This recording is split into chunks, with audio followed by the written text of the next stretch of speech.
నమస్తే, welcome to politic media. నేను బబిత. ప్రస్తుతం మనతో పాటు చాంద్రాయణగుట్ట కంటెస్టెడ్ ఎమ్మెల్యే బోయ కమ్యూనిటీ వైస్ చైర్మన్ నరేష్ ఉన్నారు. మాట్లాడదాము. నమస్తే నరేష్ అన్న. ఈరోజు మీనాక్షి నటరాజన్ గారు అలాగే పిసిసి చీఫ్ మహేష్ కుమార్ గౌడ్ ఆధ్వర్యంలో సర్ శిక్షణ కేంద్రాలు నిర్వహిస్తున్నారు. అలాగే ఈవినింగ్ సీఎం రేవంత్ రెడ్డి గారి అధ్యక్షతన కూడా మీటింగ్ జరగబోతుంది. సో క్షేత్రస్థాయిలో దీనిపైన ఇది జరుగుతుంది. ఎలా ఉండబోతుంది, ఏంటి దీనిపైన? ఇది కాంగ్రెస్ పార్టీలో కొత్త ఏం కాదు. ఈరోజు ఏదైతే సర్ తీసుకురావడం జరిగిందో, సర్లో ఏదైతే బిఎల్ఎస్ని నియమించి బూత్ లెవెల్ ఏజెంట్ నియమించి వారికి శిక్షణా తరగతులు ఒక్కొక్క నియోజకవర్గానికి ఇప్పుడు దాదాపు 60 మందితోని శిక్షణా తరగతులు నిర్వహించడం జరుగుతుంది. పిసిసి అధ్యక్షులు, మా AICC secretary in charge Meenakshi Natarajan గారు, సచిన్ సావత్ గారు, ఇంకా ఉన్నత స్థానంలో ఉన్న సర్కు సంబంధించిన సర్ విషయంలో పూర్తి డీటెయిల్స్ తెలిసిన వారిని తీసుకొచ్చి బూత్ లెవెల్ ఏజెంట్లకు ఆ యొక్క క్రియాశీలకంగా, అంటే ఏదైతే వెస్ట్ బెంగాల్లో బీజేపీ ప్రభుత్వం దాదాపు 90 లక్షల ఓట్లు తొలగించడం జరిగిందో, మళ్ళీ 30 లక్షల ఓట్లను కలపడం జరిగిందో, అట్లాంటి కుట్ర ఈరోజు దేశవ్యాప్తంగా జరుగుతున్న సమయాన తెలంగాణ రాష్ట్రంలో క్రియాశీలకంగా కాంగ్రెస్ ప్రభుత్వం, గౌరవ ముఖ్యమంత్రి వర్యులు రేవంత్ రెడ్డి గారు, పిసిసి అధ్యక్షులు మహేష్ కుమార్ గౌడ్ గారి నేతృత్వంలో ఇక్కడున్న ప్రజలందరినీ బీజేపీ వాళ్ళు ఏదైతే కుట్రపూరితమైన ఓట్లు తొలగింపు చేస్తుండ్రో దాని విషయంలో 60 మందితోని దాదాపు ఉదయం నుంచి శిక్షణ తరగతులు నిర్వహించడం జరుగుతుంది. ఈ శిక్షణ తరగతుల్లో బూత్ లెవెల్ ఏజెంట్కు మా నియోజకవర్గాలలో ఈ శిక్షణ తరగతి ఏజెంట్లు వచ్చి అక్కడ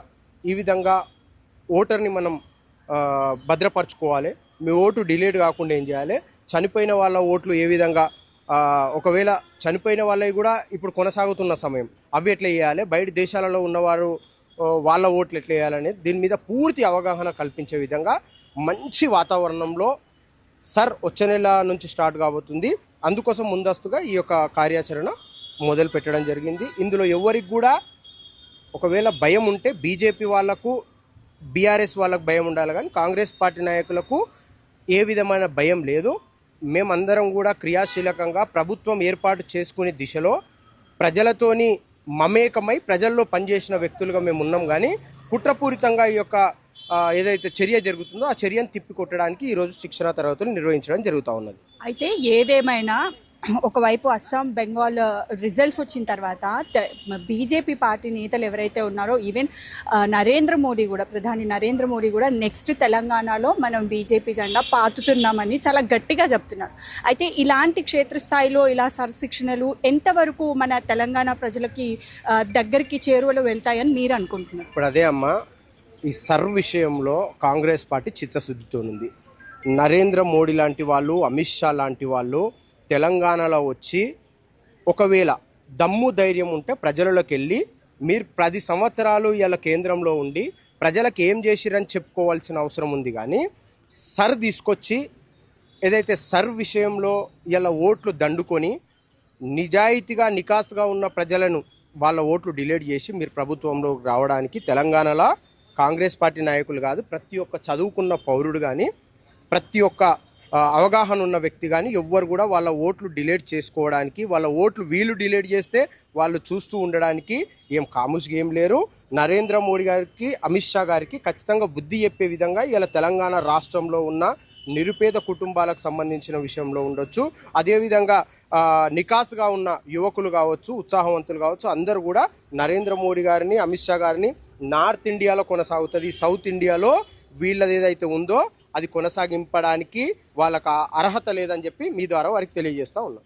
అయితే రీసెంట్గా కూడా చూసుకుంటే క్రమశిక్షణ కమిటీ ఎంతవరకు పనిచేస్తుంది అనుకోవచ్చు కాంగ్రెస్ పార్టీలో? ఎందుకంటే మొన్ననే రీసెంట్గా ఫెరోజ్ ఖాన్, నాంపల్లి కంటెస్టెడ్ ఎమ్మెల్యే ఫెరోజ్ ఖాన్ కావచ్చు, అలాగే వీళ్ళు గొడవ పడడం, అది ఎక్కడి వరకు అంటే కాంగ్రెస్ నేతల్లోనే అది కొంచెం ఎంతైనా కొంచెం డిస్టర్బింగ్గానే ఉంటుంది. సో క్రమశిక్షణ కమిటీ ఎలాంటి చర్యలు తీసుకుంటుంది? ఖచ్చితంగా దీని మీద క్రమశిక్షణ అంటేనే మా కాంగ్రెస్ పార్టీకి మారు పేరు, మా కాంగ్రెస్ పార్టీలకే అది అంకితం అవుతుంది.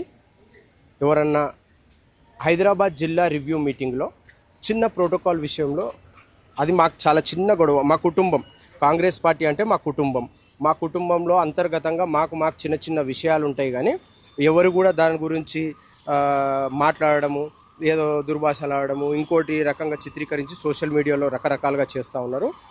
దాన్ని పూర్తిగా కాంగ్రెస్ పార్టీ పక్షాన ఖండిస్తూ ఉన్నాం. వారి పార్టీలలో చిత్తశుద్ధి లేక బయటకు వచ్చి వేరే వాళ్ళని ప్రేరేపించడమే కానీ మా కాంగ్రెస్ పార్టీలో అట్లేముండవు. కార్వాన్ నుంచి కంటెస్ట్ చేసిన ఉస్మాన్ అల్ ఆజ్రీ గారు కూడా, అదేవిధంగా ఫెరోజ్ ఖాన్ గారు కూడా పార్టీకి కట్టుబడి ఉన్నారు. క్రమశిక్షణ ఒకవేళ లేదనుకుంటే ఆ సమయంలో కొట్లాట అయిన సమయంలో, అది కొట్లాట కాదు, ప్రోటోకాల్ విషయంలో జరిగిన చిన్న ఘర్షణ, ఆ ఘర్షణకు ఇమీడియట్లీ మళ్ళా 5 నిమిషాలలో పోయి క్షమాపణ కూడా అడగడం జరిగింది. ఇందులో అన్నీ కూడా సర్దుమణిగినాయి.